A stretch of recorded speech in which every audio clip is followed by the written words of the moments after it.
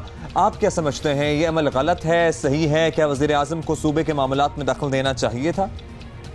دیکھیں جی، عمران خان صاحب جو ہیں وہ صوبائی خود مختاری کے تو ویسے ہی خلاف ہیں، جیسے کہ 18th امینڈمنٹ میں بھی وہ چاہتے ہیں کہ یہ صوبائی خود مختاری جو ہے یہ نہیں ہونی چاہیے. ان کی مداخلت تو ہمیشہ رہی ہے، اور جہاں تک تعلق ہے کہ یہ حکومت جو ہے فضول خرچی نہیں کرتی یا بچت کرنا چاہتی ہے، تو وہ بھی ساری قوم کے سامنے ہے کہ اگر بچت ہی کرنی ہو تو عمران خان صاحب آئے دن جو ہوائی جہاز پہ اڑ رہے ہیں اور پھر رہے ہیں، اور وزیر اعظم ہاؤس جو ہے اس کو وہ نجائز استعمال کر رہے ہیں، جبکہ اسے یونیورسٹی بنا دیا گیا تھا. پھر جب وزراء کو ضرورت پڑی تو انہیں نئی گاڑیاں جو دلوائی گئی وہ بھی تو فضول خرچی میں ہی آتا تھا، پہلی گاڑیوں سے کام چل رہا تھا. پھر اس کے بعد آپ دیکھ لیں کہ گھروں کی رینوویشن کی مد میں کروڑوں اربوں روپے جو ہیں وہ نکلوائے گئے، وہ نہ نکلوائے جاتے. بچت کی تو کوئی اس حکومت کی ایسی پالیسی نہیں ہے، صرف عوامی حاصل کرنے کے لیے وہ ایسی باتیں کرتے ہیں. بہت شکریہ آپ کا حسن مرتضیٰ. لے لیا. اور اب ہم بات کریں گے مشیر وزیر اعلیٰ پنجاب اون چودھری نے ہمیں جوائن کیا، ان سے بات کرتے ہیں. اون چودھری صاحب بہت بہت شکریہ. وزیر اعظم نے کہہ دیا اور اب آپ بھی پنجاب کے وزراء اور مشیروں کی تنخواہوں میں اضافے کے خلاف ہو گئے ہیں، تو یہ بتائیے گا یہ تحریک انصاف پنجاب کی پالیسی ہے یا آپ کی اپنی ذاتی choice? First of all Abdullah and Huma, I must appreciate you, I congratulate you, you doing a great job. I regularly watch your program. آپ لوگوں کو جیسے انفارمیشن دیتے ہیں، you doing a great job. جی بالکل، میں اپنے وزیر اعظم صاحب کی اسٹیٹمنٹ سے ایگری کرتا ہوں اور ان کو فلی سپورٹ کرتا ہوں. ایز اے کیبنٹ ممبر میں نہیں سمجھتا کہ ابھی ہمیں ان مراحت کی ضرورت ہے اور یہ مراحت دینی چاہیے. ملک کی حالات کو دیکھتے ہوئے اس پیسے کو ہم عوام کی فلاح و بہبود کے لیے خرچ کریں تو بہتر ہوگا. ہمارے ملک میں اور بہت سے مسائل ہیں اور ملک کو ہم چاہتے ہیں کہ اس پیسے کو اس کی زندگی میں بہتری لانے کے لیے خرچ کیا جائے. ویسے بہت شکریہ آپ کا، لیکن ابھی ذرا پوائنٹ پہ آتے ہیں. پنجاب اسمبلی میں ویسے تو کوئی قانون سازی ہوتی نہیں، لیکن حکومت اور اپوزیشن اس معاملے پر ہم نے دیکھا اچانک ہی ایک پیج پہ آ گئے. کیا پارٹی میں اس پر بات ہوئی تھی یا اسمبلی پہنچ کر جس کا جو دل کیا فیصلہ ہو گیا؟ دیکھیں، جو پنجاب اسمبلی میں فیصلے اور قانون سازی ہوتی ہے اس میں ظاہر مشاورت ہوتی ہے، اس میں مرکز سے بھی مشاورت دی جاتی ہے اور نمائندوں سے بھی پوچھا جاتا ہے. جو سینئر پارٹی کے ممبران ہوتے ہیں ان سے مشاورت کی جاتی ہے. ہر کسی کی اپنی رائے ہے، اپنے ویوز ہیں وہ دے سکتے ہیں. اور جیسے وزیر اعظم صاحب کو اس بل کا معلوم ہوا اور انہوں نے اپنے تحفظات کا اظہار کیا کہ اس وقت یہ وقت نہیں ہے ایسے اقدامات کو کرنا کیونکہ اس وقت ملکی حالات ٹھیک نہیں ہیں اور معاشی حالات ٹھیک نہیں ہیں اور ہمیں ایسے پرکس اینڈ پریویلیجز نہیں لینے چاہیے. تو اس بات پر انہوں نے اپنے تحفظات کا اظہار کیا اور مشاورت کی جاتی ہے. ایسا نہیں ہے کہ قانون سازی میں کوئی مشاورت نہیں ہوتی اور اس میں کسی سے کوئی رائے نہیں لی جاتی. رائٹ. اچھا، یہ بھی آپ نے ایکسپلین کر دیا. یہ بتائیے گا کہ اس پورے معاملے پر تحریک انصاف کے صوبائی اور وفاقی وزراء پہلے بل کی تعریفیں کرتے رہے، ہم نے دیکھا ہے، اور پھر وزیر اعظم کا جیسے ہی ٹویٹ آیا تو اس بل کے مخالف ہو گئے. کیا وزیر اعظم اپنی پالیسی پر کسی کو اعتماد میں نہیں لیتے پہلے؟ اور اتنا تماشا آبویسلی بن گیا کہ پھر وزراء کو بھی انہوں نے بھی اپنا اوپینین بدل دیا. How does this work out? دیکھیں، ہر کسی کو اپنا خیالات کا اظہار کرنے کا حق ہے اور کسی نے اگر کوئی ٹویٹ کی ہے تو اس نے اپنی رائے دی ہوگی. لیکن وزیر اعظم صاحب کی ہر پالیسی میں غریب انسان کی زندگی میں بہتری لانے کے لیے ترجیح دی گئی ہے. کسی ایسی پی ٹی آئی کی پالیسی میں ایسا نہیں ہے جس میں ایک عام آدمی کی زندگی کو بہتر بنانے کے لیے اقدام نہ کیے گئے ہوں. پی ٹی آئی کا سب سے پہلے موٹو یہ ہے کہ ہم نے ایک غربت کو ختم کرنا ہے اور غریب آدمی کی زندگی میں بہتری لانی ہے اور اسی کے اوپر سب فیصلے کیے جاتے ہیں اور ملک ترقی کرے گا. ملک کی معاشیت کی تو ملک بھی ترقی کرے گا. بہت شکریہ آپ کا. اون چودھری ہمارے ساتھ پہنچ. Executive director of I M Karachi Amreen Thomson بھی ہمارے ساتھ ہے. سارا